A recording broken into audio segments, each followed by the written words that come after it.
এখানে তো আমার নিজের জীবনটাই দেওয়ার কথা ছিল, ওটা না নিয়ে আল্লাহ পাক বলেছেন যে বাহিমাতুল আনআম একটা দিলেই হবে, তোমার কাছে ওটার গোশতও চাই না, চামড়াও চাই না, কিছুই চাই না, তাকওয়াটুকু চাই, তাতেই এত কথা।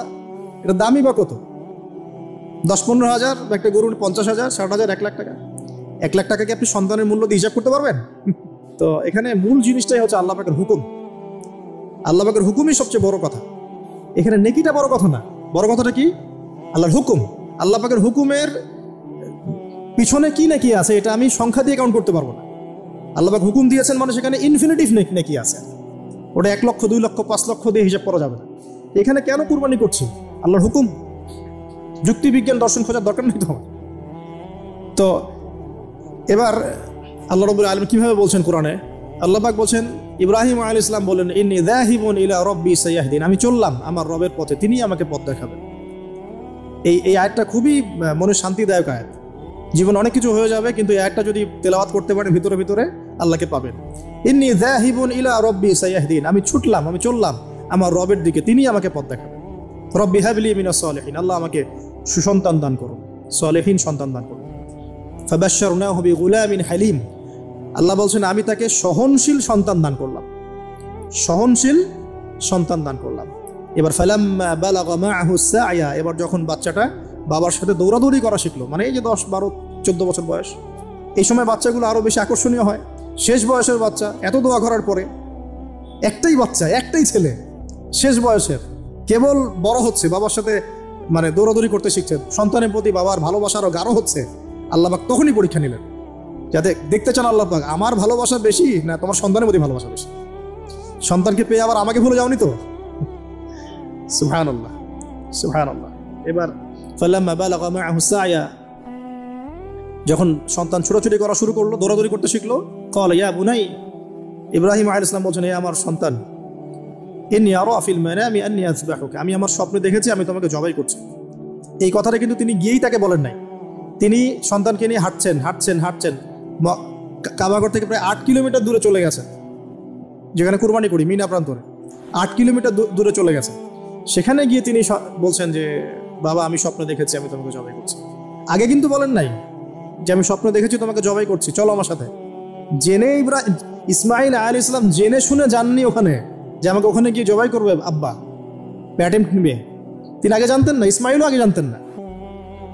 যখন তাকে নিয়ে গেছেন, ওই স্পটে নিয়ে গেছেন যেখানে জবাই করবেন বা মনস্থ করেছেন, ওইখানে গিয়ে তিনি বলছেন যে ইন্নী আরা ফিল মানামি আন্নী আযবাহুকা, বাবা আমি স্বপ্নে দেখেছি আমি তোমাকে জবাই করছি।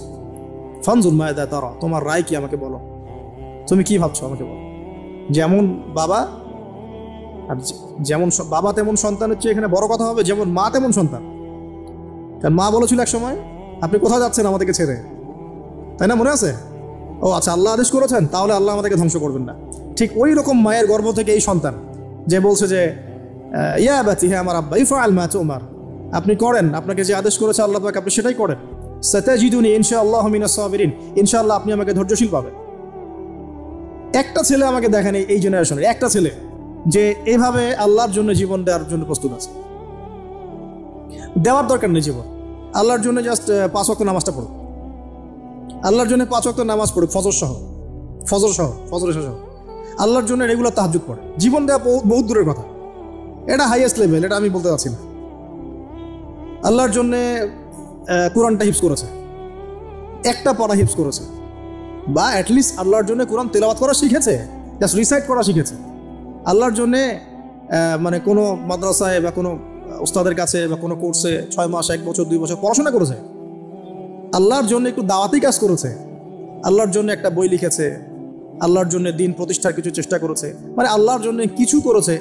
এই এখনকার যে হিউজ জেনারেশনটা আছে, লাখ লাখ কোটি কোটি ছেলে মেয়ে, এখান থেকে আপনি আমাকে 5% ছেলে মেয়ে দেন, ইনশাল্লাহ দিন কায়েম করে দিব বাংলাদেশ, ইনশাল্লাহ 5% দেন, খালি খুঁজে বের করে। প্রত্যেকটা ঘরে ঘরে একটা করে এরকম ছেলে আছে নাকি যে বলতে পারে যে ইয়া আবাতি ইফআল মা তুমার সাতাজিদুনি ইনশাআল্লাহু মিনাস সাবিরিন। কি শিক্ষা মা দিয়েছেন ছেলে সন্তানকে, কি শিক্ষা মা দিয়েছেন সন্তানকে, কি শিক্ষা মা দিয়েছেন সন্তানকে।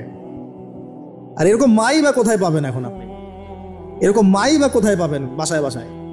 সব স্টার জলসা জি বাংলা মা এখন, হ্যাঁ ঘরে ঘরে এগুলা মা সব এখন, স্টার জলসা মা, জি বাংলা মা, হলিউড বলিউড ঢালিউড সব ভর্তি। এদের তো মানে কি, এদের জীবনটাই পাশবিক, এদের জীবনটাই পাশবিক। এমন মাদেরকে, স্ত্রীদেরকে আমরা ঘরে নিয়ে আসতেছি যে স্বামীর হায়াত কমে রেখে দিচ্ছে একেবারে, সারাদিন দুনিয়া দুনিয়া দুনিয়া আর দুনিয়া।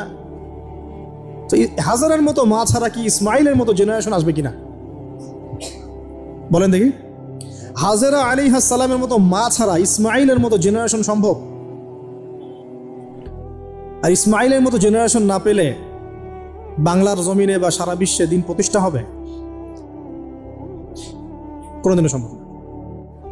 তো ইসমাইল আলাইহিস ইসলামের এই কথার পরে, এই কথা যখন বাস বাবা তো এখন বুঝে ফেললেন যে আমার ছেলে তো যেই সেই ছেলে না, সে আবার ইনশাআল্লাহ বলেছে, ইনশাআল্লাহ মিনাস ফালাম্মা আসলামা ওয়া তাল্লাহু লিল জাবিন। আল্লাহ পাক এত চমৎকার করে কোরআনের মধ্যে মানে আয়াতগুলোকে নিয়ে এসেছেন, বালাগাত এত উঁচু মানের।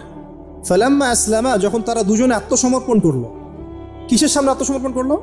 আল্লাহর হুকুমের সামনে আত্মসমর্পণ। এটাই ইসলাম। ইসলাম মানে কি? এই যে এইটা ইসলাম, আল্লাহর হুকুমের সামনে মাথা নত করার নাম ইসলাম।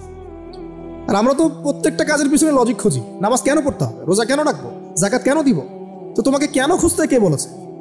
আল্লাহ বলেছেন তাই করব, রাসূল বলেছেন তাই করব। আল্লাহ নিষেধ করেছেন তাই করব না, রাসূল নিষেধ করেছেন তাই করব না। এত যুক্তি দর্শনের কি দরকার? সব তো আমার মাথায় ধরবে না। এই যে ফালাম্মা আসলামা, এই যে ইসলাম শব্দটা এখানে আছে, ফালাম্মা আসলামা, যখন তারা দুজন ইসলাম কবুল করলো না, এখানে যখন তারা দুজন আত্মসমর্পণ করলো, আল্লাহর হুকুমের সামনে মাথা নত করলো, ওয়া তাল্লাহু লিল জাবিন, ডান দিকে উপর করে কাত করে শুইয়ে দিল সন্তানকে, জবাই করার সময় যেমন করে শোয়াই আমরা, ব্যাস এই পর্যন্ত ঘটনা। তারপরে আল্লাহ পাক বলছেন ওয়ানাদাইনাহু ইয়া ইব্রাহিম, তখন আমরা ইব্রাহিমকে আওয়াজ দিলাম, হে ইব্রাহিম, হে ইব্রাহিম, হে ইব্রাহিম, কদ সাদ্দাকতা রুইয়া, তুমি তোমার স্বপ্নকে সত্যায়ন করেছো, তুমি তোমার স্বপ্নকে সত্যায়ন করেছো। দেখেন, এটা স্বপ্ন। এটা কিন্তু জিবরাইল আলাইহিস সালাম এসে সরাসরি ওহীও করেন নাই, যে যেমন এসে সরাসরি বলা যে আপনার সন্তানকে কুরবানি করতে হবে। কিন্তু স্বপ্ন, এটা আরো বড় পরীক্ষা। কারণ স্বপ্ন, শয়তান ওই সময় 3 বার পাথর নিক্ষেপ করেছে না, শয়তান বোঝানোর চেষ্টা করেছে এটা তো স্বপ্ন, ভুলও হতে পারে, এটা তো স্বপ্ন, মিথ্যা স্বপ্ন দেখতে পারো। তখন তিনি 3 বার শয়তানকে পাথরও মেরেছেন, মনে আছে? ওইটা কিন্তু হাজিরা এখনো করছেন না? দেখেন, আরো বড় পরীক্ষা। এখানে কিন্তু সরাসরি জিবরাইল আলাইহিস সালাম এসে বলেন না যে এটা করেন, বরং স্বপ্নের মধ্য দিয়ে মেসেজ দেওয়া হচ্ছে। এখন তো আমরা অনেকে স্বপ্নের অস্তিত্ব অস্বীকার করি। স্বপ্ন সত্য হতে পারে অনেকেরই, অমুসলিমেরও স্বপ্ন সত্য হতে পারে। ইউসুফ আলাইহিস সালামের ওই 2 বন্দী মুসলিম ছিলেন না যারা স্বপ্ন দেখেছিলেন যে আমার মাথা থেকে রুটি খেয়ে ফেলা হচ্ছে, আমি শরাব পান করাচ্ছি, তারা কিন্তু মুসলিম ছিলেন না। ওই রাজাও মুসলিম ছিল না যে রাজা স্বপ্ন দেখেছে দুর্ভিক্ষ হবে। তো স্বপ্নের সত্যতা আছে, তবে সেটা সত্য স্বপ্ন একরকম, মিথ্যা অলিক স্বপ্ন আরেক রকম। আর নবীগণের স্বপ্ন কি হয়? ওহী হয়। নবীগণের স্বপ্ন এক প্রকার, ওহী হয়। এবার যখন পাশ ফিরিয়ে দিলেন, আল্লাহ পাক ডাকলেন, ফানাদাইনাহু ইয়া ইব্রাহিম কদ সাদ্দাকতা রুইয়া, আপনি আপনার স্বপ্নকে সত্যায়ন করেছেন। কদ সাদ্দাকতা রুইয়া, এটা ছিল আল্লাহর পক্ষ থেকে একটা বড় পরীক্ষা। ওয়া ফাদাইনাহু বিযিবহিন আযীম, এখানে আসছে এটা, ওয়া ফাদাইনাহু বিযিবহিন আযীম। এরপর আল্লাহ পাক সেখানে একটা মহান কুরবানি দিলেন। এই যে আমাদের কুরবানির সুন্নাত আসলে, ওয়া তারাকনাহু লিল আখিরিন, এবং পরবর্তীদের জন্য এই সুন্নতটাকে আমি রেখে দিলাম। সুবহানাল্লাহ, মানে কিয়ামত পর্যন্ত এখন এই সুন্নাত থাকবে ইনশাআল্লাহ। কদ সাদ্দাকতা রুইয়া ইন্না কাযালিকা নাজজিল মুহসিনিন ইয়াউল মুবিন। হ্যাঁ, وفديناه بذبح عظيم وتركناه للآخرين سلام على إبراهيم। এবার শেষে আসছে ইব্রাহিম আলাইহিস সালামের প্রতি শান্তি বর্ষিত, সালামুন আলা ইব্রাহিম।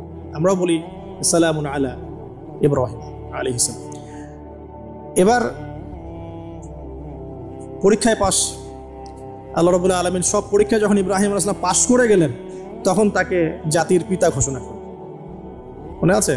ওয়াইদ ইবতালা ইব্রাহিম রাব্বাহু বিকালিমাত, যখন আল্লাহ রাব্বুল আলামিন ইব্রাহিমকে পরীক্ষা করলেন, অনেকগুলো পরীক্ষা করলেন।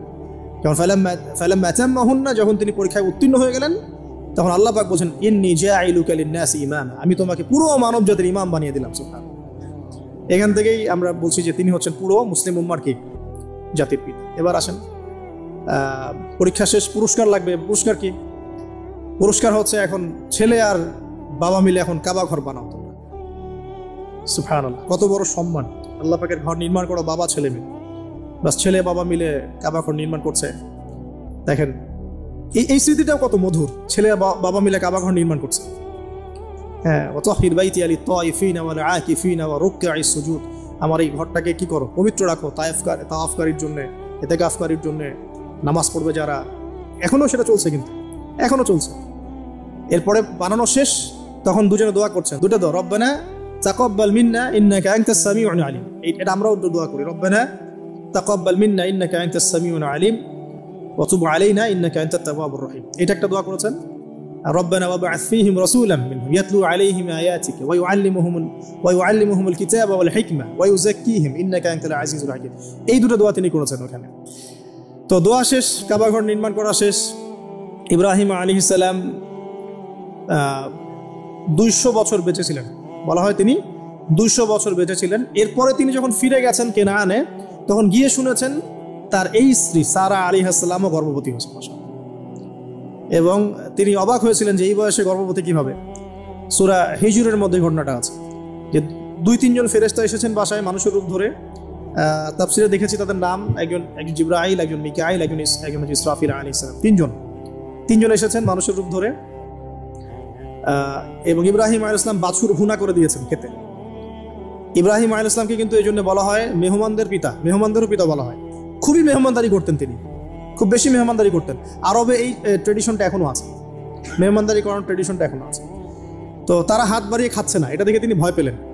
তখন তিনি বললেন যে ভয় পাওয়ার কোনো কারণ নাই। তারা বললেন ভয় পাওয়ার কোনো কারণ নাই, আমরা এসেছি লুতের কওমের কাছে, ওই কওমের উপরে আযাব অবধারিত হয়ে গেছে এবং আমরা এখানে সেখানে আল্লাহর গজব ফেলি। তো এরপরে কি হলো ওটা তো আপনারা জানেন। এখানে সুসংবাদ দিয়েছিলেন যে আপনার স্ত্রী সারা, তিনি সন্তান জন্ম দিবে ইনশাআল্লাহ। সারা আলাইহিস সালাম তিনি অবাক হয়েছেন যে এই বয়সে কিভাবে। তখন তারা বলেছেন আল্লাহর রহমত থেকে কি আপনি অবাক হচ্ছেন? তার গর্ভে এরপরে জন্ম নিল ইসহাক আলাইহিস সালাম। ইসহাক আলাইহিস সালামের পরে আসি ইয়াকুব আলাইহিস সালাম। তারপরে ইয়াকুব আলাইহিস সালামের আরেকটা নাম হচ্ছে ইসরাইল, তার নামে পুরো কওমের নাম বনু ইসরাইল। তারপরে ইউসুফ, ইউনুস, এই যে এইভাবে ট্রেন চলতে থাকে। বলা হয় যে 1,24,000 নবী রসুলের মধ্যে, বলা হয় 1,24,000 নবী রসুলের মধ্যে বেশিরভাগ নবী এই বংশে এসেছেন। তাহলে দেখেন, যে নারীর সন্তান হচ্ছিল না দীর্ঘদিন ধরে, সেই নারী হয়ে গেলেন নবীগণের মা। সেই নারী হয়ে গেলেন কি আল্লাহ পাকের রহমত। তাহলে তাদের পরিবারে কত পরীক্ষা, কত ট্র্যাজেডি, কত রহমত, কত আল্লাহ পাকের মারেফত, অলৌকিকতা। তো এই সব কিছু মিলিয়ে হচ্ছে আমাদের এই যে আপনার জিলহজের 10 দিন, কুরবানি, আমাদের হজ, আমাদের ওমরা, আমাদের তাওয়াফ, আমাদের সাই, আমাদের কুরবানি, যে আমাদের পাথর নিক্ষেপ করা, এই পুরো বিষয়গুলো ইব্রাহিম আলাইহিস সালামের এই মহান জীবনের সাথে সম্পৃক্ত আছে। প্রায় 4000 বছর আগের কথা।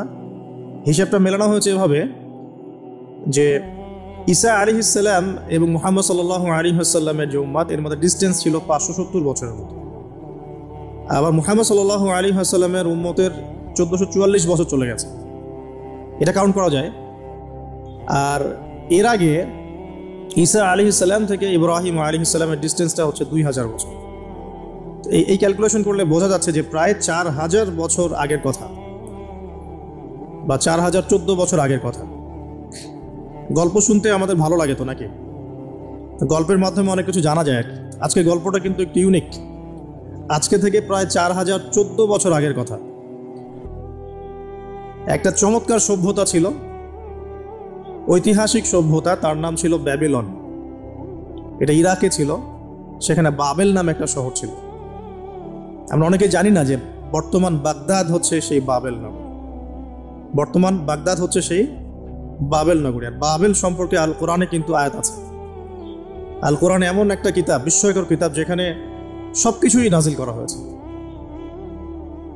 তো আল্লাহ পাক সূরা কাহফে তো বলেছেন, ওয়ালাকাদ সাররাফনা ফি হাযাল কুরআন লিন-নাসি মিন কুল্লি মাসাল। আমি এই কোরআনে মানব জাতির জন্য প্রত্যেকটা বিষয়কেই ব্যাখ্যা করেছি। ওয়া নাযালনা আলাইকাল কিতাবা তিবয়ানান লিকুল্লি শাই। হে নবী, আমি আপনার প্রতি এমন একটা কিতাব নাজিল করেছি যেটা তিবয়ানান লিকুল্লি শাই, প্রত্যেকটা বিষয়কে ব্যাখ্যা করে। যারা আহলে কোরআন ভ্রান্ত আকীদার অনুসারী, তারা কিন্তু এই আয়াত থেকে দলিল পেশ করে যে কোরআন তো তিবয়ানান লিকুল্লি শাই, প্রত্যেকটা বিষয়ের ব্যাখ্যা। তার নতুন করে হাদিসের কি প্রয়োজন আছে? এটা আমাদের আলোচনার টপিক না, আমরা ওদিকে যাচ্ছি না। তো আল্লাহ পাক কোরআনে কিন্তু বাবেল নগরীর কথা বলেছেন। সূরাতুল বাকারার 101-2 আয়াতগুলোতে আছে। এই বাবেল নগরী তৎকালীন সময়ে জাদুবিদ্যার একটা আকড়া ছিল আর কি। এর আগে আমরা জানি সুলাইমান আলাইহিস সালামের সময় ওই হারুত আর মারুত দুজন ফেরেশতাকে দিয়ে মানুষকে পরীক্ষা করা হয়েছিল। এই ঘটনাটা সূরা বাকারার 101, 2 এই আয়াতগুলোর মধ্যে আছে, দেখে নিয়েন, আমি রেফারেন্সগুলো বলে দিলাম। এখানে এই বাবেল নগরীর কথাটা আছে, ঠিক আছে? তো এই নগরীতে প্রায় 4014 বছর আগে একটা ফুটফুটে সুন্দর শিশু জন্ম নেয়। দেখতে খুবই সুন্দর, অমায়িক, দেখলেই মানে মন কেড়ে নেয়ার মতো সুন্দর। এমন কিছু বাচ্চা থাকে কিন্তু দেখলে আদর করতে ইচ্ছা করে, মন কেড়ে নেয়ার মতো, ইউনিক, সবার চেয়ে আলাদা। এবং জন্ম নিয়েছে সে এমন একটা পরিবারে, যেই পরিবার তৎকালীন সময়কার যে জালেম শাসক নমরুদ, তার প্রধান পুরোহিত, তার নাম আজার। তৎকালীন বাবেলের শাসনকর্তার নাম হচ্ছে নমরুদ এবং তার প্রধান পুরোহিতের নাম আজার। তার ঘরেই জন্ম নিয়েছেন এই তাওহিদের শেকর ইব্রাহিম আলাইহিস সালাম। আল্লাহ পাকের কি মানে আল্লাহ পাক কি না করতে পারেন। যেখানেই আবু জেহেল সেখানেই মুহাম্মদ সাল্লাল্লাহু আলাইহি ওয়াসাল্লামের জন্ম হয়, যেখানেই নমরুদ সেখানে ইব্রাহিমের মতো মানুষ আসেন, যেখানেই ফেরাউন সেখানে আবার মূসা আসেন। মূসাকে আল্লাহ রাব্বুল আলামিন ফেরাউনের ঘরেই মানুষ করলেন, ইব্রাহিম আলাইহিস সালামকে আল্লাহ পাক আজারের ঘরেই মানুষ করলেন। আজকে আমরা দেখি এরকম সিটি অফ আখিরুজ্জামানে কিছু কিছু দিনী বোন চেহারা না দেখানোর জন্য আন্দোলন করছে। চিন্তা করতে পারেন, যেখানে যত বেশি জাহিলিয়াত সেখানে তত পাক্কা মুসল্লি জন্ম নেবে, মুমিন জন্ম নেবে ইনশাআল্লাহ। যেখানে যত বেশি জাহিলিয়াত সেখানে তত শক্তিশালী মুমিনদের জন্ম হবে ইনশাআল্লাহ। তো এখন তৎকালীন নমরুদ যে সভ্যতার অধিবাসী ছিল, এই সভ্যতাটাকে আমরা বলি কালাডীয় সভ্যতা। এটাকে কালাদীয় সভ্যতা বলা হয়। এটা মূলত জাদুর জন্য একটু বিখ্যাত ছিল, যেটা রেফারেন্স আমি দিলাম সুলাইমান আলাইহিস সালামের যুগ থেকে। এখানে আজারের ঘরে জন্ম নিয়েছেন আমাদের নবীগণের পিতা, মুসলিম জাতির পিতা ইব্রাহিম আলাইহিস সালাম। সুবহানাল্লাহ। বলা বাহুল্য যে নমরুদ কিন্তু 400 বছর বেঁচে ছিল এবং 400 বছর হায়াত পাওয়ার পরে সে মনে করছিল যে সে কখনো মারা যাবে না। এরপরেই সে নিজেকে খোদা দাবি করা শুরু করেছে। এই বাচ্চা ছেলেটা বড় হতে লাগলো। যারা সমাজকে পরিবর্তন করে তারা কিন্তু সমাজের স্রোতে গা ভাসায় না। নবী সাল্লাল্লাহু আলাইহি ওয়াসাল্লামের জন্মটা একটু মিলাই এটার সাথে, আমাদের নবীও ঠিক এরকমই একটা সমাজে জন্ম নিয়েছেন। ইব্রাহিম আলাইহিস সালাম যেমন জন্ম নিয়েছেন শিরকে ভরা সমাজে, চতুর্দিকে মূর্তি পূজা হচ্ছে, ইভেন তার বাসায় তার বাবা হচ্ছে মূর্তি পূজারীদের সর্দার, তার ঘরে তিনি জন্ম নিয়েছেন। ঠিক তেমনি রাসূল সাল্লাল্লাহু আলাইহি ওয়াসাল্লাম যে মক্কায় জন্ম নিয়েছেন, সেই মক্কা ছিল শিরকের আকড়া। সেখানে লাত, উজ্জা, হুবল, মানাতের পূজা হতো, সুদ ছিল, জিনা ছিল, ব্যভিচার ছিল, মাদক ছিল, গোত্রীয় হানাহানি ছিল, নারীর অবমাননা ছিল। এরকম আইয়ামে জাহিলিয়াতেও নবী সাল্লাল্লাহু আলাইহি ওয়াসাল্লাম জন্ম নিয়েছেন। নবী সাল্লাল্লাহু আলাইহি ওয়াসাল্লাম, ইব্রাহিম আলাইহিস সালাম, দুজনের চেহারাও একরকম ছিল, দুজনের চেহারার গঠনটাও একরকম ছিল, দেহের গঠনও একরকম ছিল। মেরাজের রাতে নবী সাল্লাল্লাহু আলাইহি ওয়াসাল্লাম দেখে এসেছিলেন যে ইনি কে, যাকে দেখতে হুবহু আমার মতো লাগছে। জিবরাইল আলাইহিস সালাম বলেছেন ইনি আপনার পিতা ইব্রাহিম আলাইহিস সালাম। সুবহানাল্লাহ। ঠিক তেমনি আমরা খেয়াল করে দেখি যে জীবনের যে চড়াই উতরাই, পারিবারিক জীবন, সামাজিক জীবন, হিজরতের জীবন, দিন প্রতিষ্ঠা ইত্যাদি, প্রত্যেকটা ডিপার্টমেন্টেও ইব্রাহিম আলাইহিস সালাম আর মুহাম্মদ সাল্লাল্লাহু আলাইহি ওয়াসাল্লামের মধ্যে একটা চরম মিল আছে। এটা আমরা আস্তে আস্তে এই গল্পের ভিতরে গেলে বুঝতে পারবো। আর এই কারণেই হয়তোবা আল্লাহ ভালো জানেন, এই কারণেই হয়তোবা আমরা যখন তাশাহুদের পর দরুদ পড়ি, আমরা দরুদের মধ্যে অন্য নবীর নাম নিচ্ছি না, আমরা মুহাম্মদ সাল্লাল্লাহু আলাইহি ওয়াসাল্লামের সাথে ইব্রাহিম আলাইহিস সালামের নাম নিচ্ছি। হতে পারে এটা একটা কারণ, আল্লাহ ভালো জানেন। এখন এরকম পরিবেশে বড় হতে লাগলেন ইব্রাহিম আলাইহিস সালাম। আমি একটু আগে বলেছি, যারা সমাজকে পরিবর্তন করে তারা কখনো সমাজের জাহিলিয়াতের স্রোতে গা ভাসায় না। মুহাম্মদ সাল্লাল্লাহু আলাইহি ওয়াসাল্লাম সমাজ পরিবর্তন করেছেন আইয়ামে জাহিলিয়াতকে মাত্র 23 বছরের ব্যবধানে, কিন্তু তিনি কিন্তু জাহিলিয়াতের সাথে গা ভাসান নাই। তিনি কখনো সুদ খান নাই, তিনি কখনো মূর্তি পূজা করেন নাই, তিনি কখনো কোনো অন্যায় গুনাহ করেন নাই, তিনি কখনো মাদকদ্রব্যের কাছেও যান নাই, কিন্তু সমাজটা ছিল এগুলোতে নিমজ্জিত। ঠিক ইব্রাহিম আলাইহিস সালামের ক্ষেত্রেও সেম, তিনি একজন প্রধান পুরোহিতের ঘরে জন্ম নিয়েও কখনো মূর্তির ধার কাছে যান নাই। বরং একটু যখন বড় হচ্ছেন, একটু বড় বলতে ম্যাচিউরড, আমাদের টিকটক প্রজন্মের মতো না, এরা 20-30 বছর হয়ে গেল ম্যাচিউরড হয় না, বুদ্ধি প্রতিবন্ধী, বিকলাঙ্গ। ইভেন ইদানিং আমাদের মেয়েরা ছেলে হচ্ছে আর কি। আমাদের নারীরা এখন পুরুষত্ব দেখাচ্ছে, আর আমরা পুরুষেরা ফেসবুকে একটা স্ট্যাটাস দিয়ে ক্ষান্ত হয়ে থাকি। এটুকু আমাদের দায়িত্ব উম্মার প্রতি। আর এখানে আমরা দক্ষতা অর্জন করেছি অনেক। আমরা সবাই কিবোর্ড মুজাহিদ, আমরা এটা মনে করি। এটাই যুদ্ধ, এটাই জিহাদ। আর নারীরা মাঠে যুদ্ধ করছে এখন সম্ভ্রমের জন্য, অধিকারের জন্য ইত্যাদি। ফ্যামিলিস্ট রেভলিউশনের দিকে তাকালেও তাই দেখা যায়। ছেলেরা এখন বেকার হয়ে যাচ্ছে, কিন্তু মেয়েরা স্বাবলম্বী হচ্ছে। তারা দিনদার নয়, এই মেয়েগুলো দিনদার নয়, কিন্তু জীবনে প্রতিষ্ঠিত হওয়ার জন্য লড়ছে, চ্যালেঞ্জ গ্রহণ করেছে। এটা ছেলেদের উচিত ছিল। তা আজারের ঘরে জন্ম নিয়ে আসে ইব্রাহিম কিন্তু চ্যালেঞ্জ গ্রহণকারী একটা ছেলে। সে এখন তার পিতাকে বলছে, কি বলছেন আমরা একটু কোরআনের ভাষা শুনি। আল্লাহ রাব্বুল আলামিন বলছেন, সূরা মারিয়ামের মধ্যে এসেছে ঘটনাটা 41 থেকে 45 নম্বর আয়াতের মধ্যে।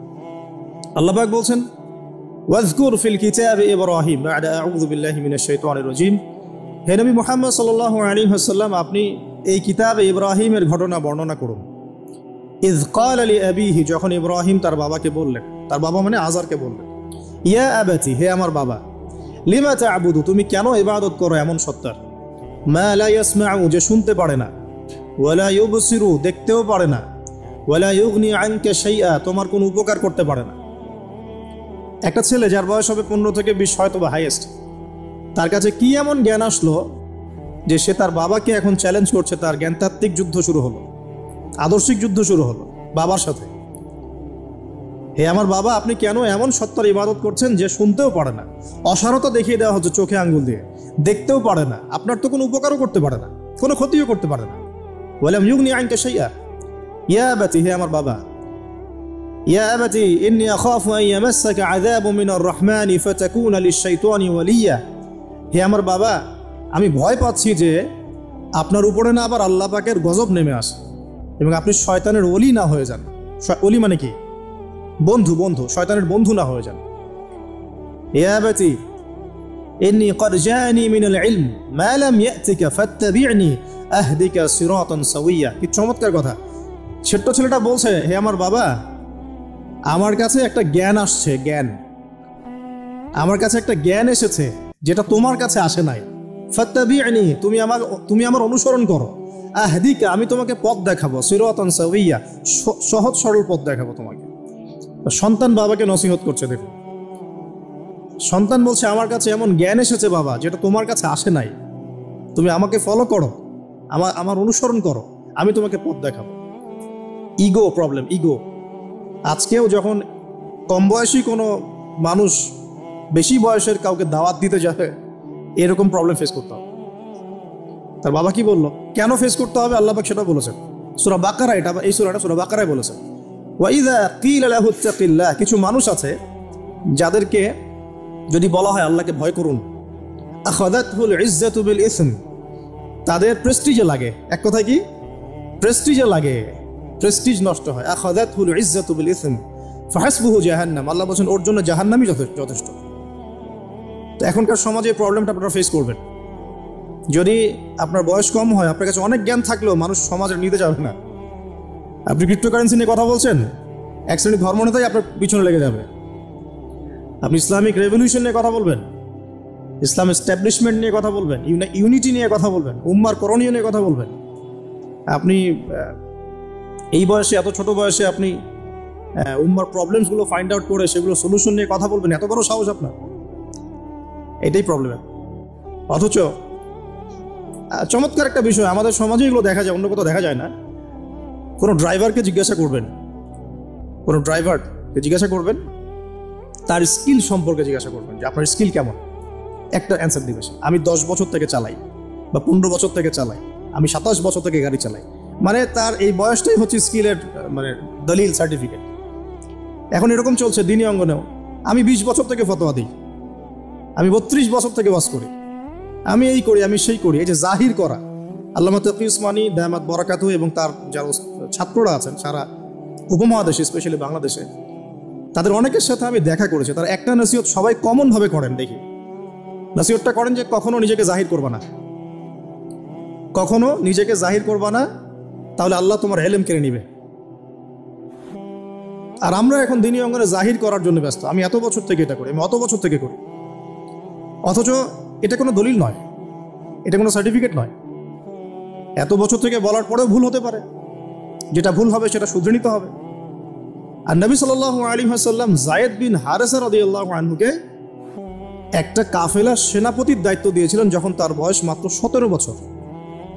কত বছর? 17 বছর বয়সী একজন তরুণ সাহাবী যায়েদ ইবনে হারেসা রাদিয়াল্লাহু আনহু, তিনি নেতৃত্ব দিচ্ছেন এমন সাহাবীদের যে সাহাবীরা তার চেয়ে বয়সে অনেক বড়। এমনকি এই অভিযান শেষ হওয়ার আগেই নবী সাল্লাল্লাহু আলাইহি ওয়াসাল্লাম ইন্তেকাল হয়। তার পরবর্তীতে আবু বকর সিদ্দিক রাদিয়াল্লাহু আনহু সেই অভিযান আবার চালানোর চেষ্টা করেন, আবার চালানোর জন্য মনস্থ করেন। তিনি আবার যায়েদ বিন হারেসা রাদিয়াল্লাহু আনহুকেই নেতৃত্ব দেন।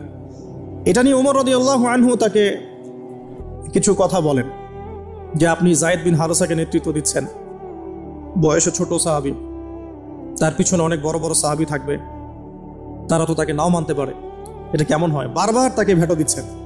শেষমেশ আবু বকর সিদ্দিক রাদিয়াল্লাহু আনহু একটু রেগেই বললেন যে ইস্তা'মালাহু রাসূলুল্লাহ ওয়া আনতা তা'মুরুনি আন আনজি'হু, তাকে স্থলাভিষিক্ত করেছে স্বয়ং আল্লাহর রাসূল, আর তুমি এসে আমাকে বলছো আমি তাকে অপসারণ করব।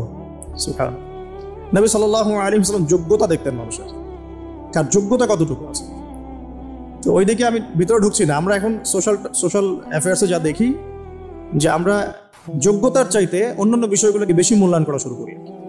এতে করে তরুণরা উঠে আসতে পারে না, তরুণদের জার্নি অনেক টাফ হয়।